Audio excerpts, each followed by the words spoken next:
High, আমি সুতপা। তোমরা তো আগের পার্টে দেখেই নিয়েছো যে আমরা লালকেল্লায় অলরেডি এন্টার করে গেছি। তো তারপরে আমরা ভিতরে গেলাম আর গিয়ে দেখি একটা বিশাল বড় মার্কেট, যেখানে সমস্ত কিছু খুব সুন্দর আর অ্যাস্থেটিক ছিল।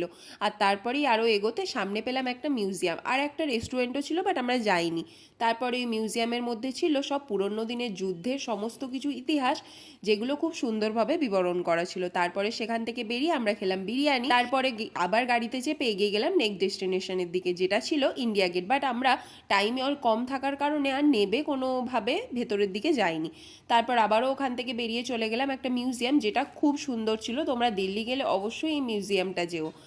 এর ভেতরে প্রায় 4টে তলা ছিল, যার মধ্যে ডিফারেন্ট সেগমেন্ট করা ছিল। কোথাও মিউজিক, কোথাও পুরোনো দিনের পশু প্রাণী, এই সব ব্যাপার। তারপরে আমরা আবার গাড়ি করে পৌঁছে গেলাম। প্রথমে গেছিলাম সরোজিনীনগর মার্কেট, বাট গরমের জন্য আমি একটাও ভিডিও নিতে পারিনি। এরপর পৌঁছেছিলাম অক্ষরধাম, যা ছিল খুবই সুন্দর, কিন্তু ভিডিও বা ফটো তোলা কিছুই এখানে অ্যালাউ ছিল না। এরপর পাহাড় আমাদের হাতছানি দিয়ে ডাকছিল, তাই তো আমাদের ড্রাইভার দাদা আমাদেরকে ময়ূরী বিহার নামে একটি মেট্রো স্টেশনের কাছে নামিয়ে দিল, যেখান থেকে আমাদের নেক্সট গাড়ি আসার কথা ছিল। তারপরেই আমরা গাড়ি করে চললাম পাহাড়ের